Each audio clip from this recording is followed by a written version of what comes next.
like the idea that a voice can just go somewhere uninvited, like a dirty thought in a nice, clean mind. Welcome back. I'm Jay. This is the Liberal Lens, and we're going to talk about the MAGA versus MAGA war that's going on and how it's destroying MAGA from within. So most of you probably already know Marjorie Taylor Greene said that she is going to retire from the House at the beginning of the year. And that is a big distinction, because if she waited till the end of January, then Mike Johnson could appoint somebody. But because she's retiring at the beginning of January, the House Republicans lose a vote, which makes the margin even slimmer. And with everything that's going on with MAGA Mike and Trump and the infighting within the Republican Party right now, makes it a lot harder to get things done for Mike Johnson. So this was deliberate by Marjorie Taylor Greene.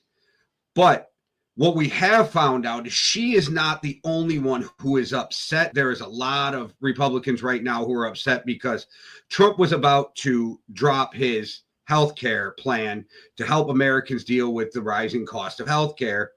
Part of his plan, we keep hearing, was to give people money to help offset the cost of these. Also, he was going to restore the premiums for Obamacare in this. It gets to the House Republicans start losing their mind. They're pissed off. I don't remember who it was. Even one of the Republicans called it Obamacare light.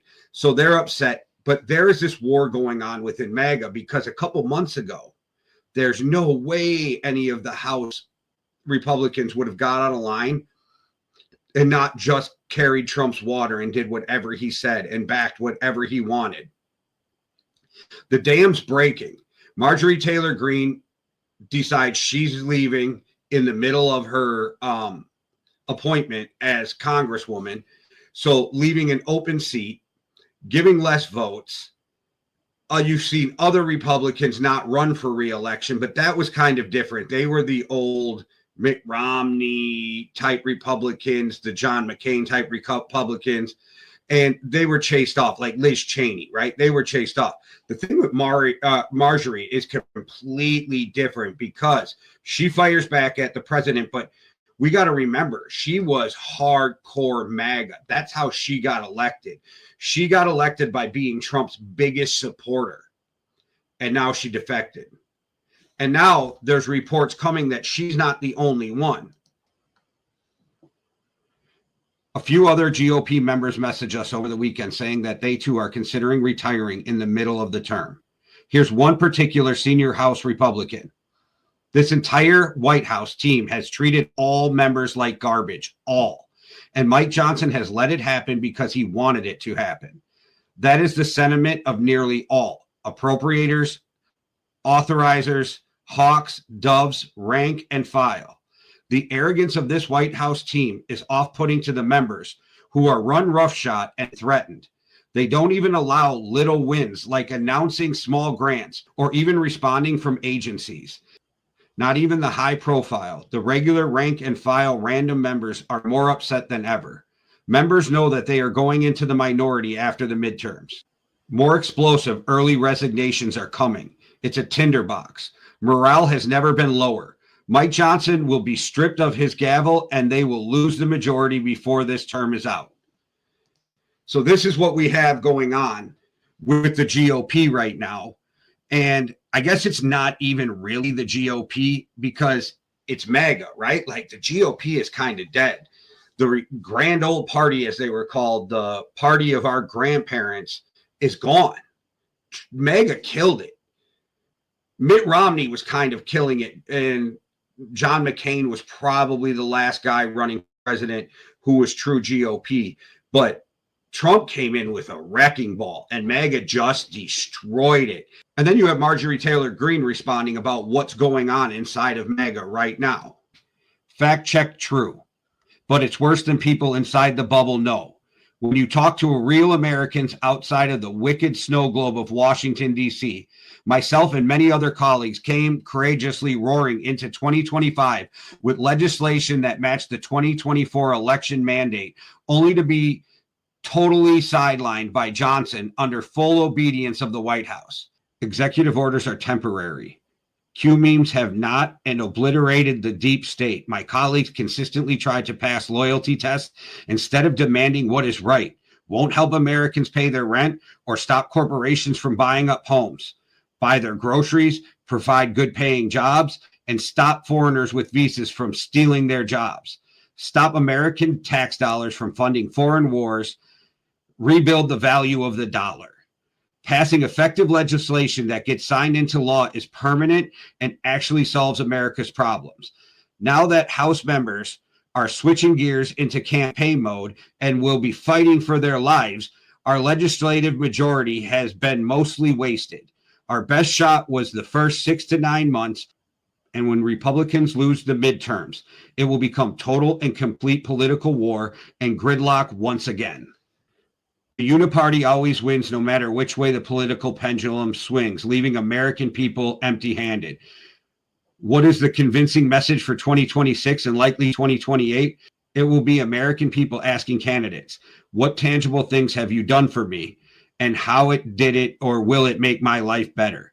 And then actually trying to get them to vote after both parties have failed them. Serious changes are needed and words are unconvincing. So that's Marjorie Taylor Greene responding to what's going on right now in MAGA, because like we're talking about, it's MAGA versus MAGA right now. There is an internal civil war going on within MAGA, and there is people who are rightly upset about how they don't get to move anything forward that they need to move forward for their constituents. How do they expect to get reelected if they have to carry Trump's water? But that shit's on you guys, because you guys have been carrying his water for a decade now. It's crazy. All you had to do was read Project 2025.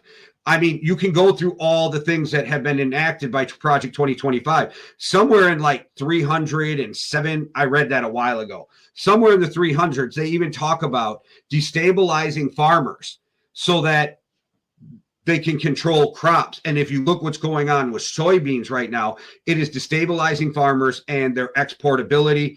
This is all part of Project 2025, everything that's going on. You can see how it's playing out, from them attacking anything to do with people of color in history, trying to get rid of federal holidays that have to do with anybody of color or LGBT.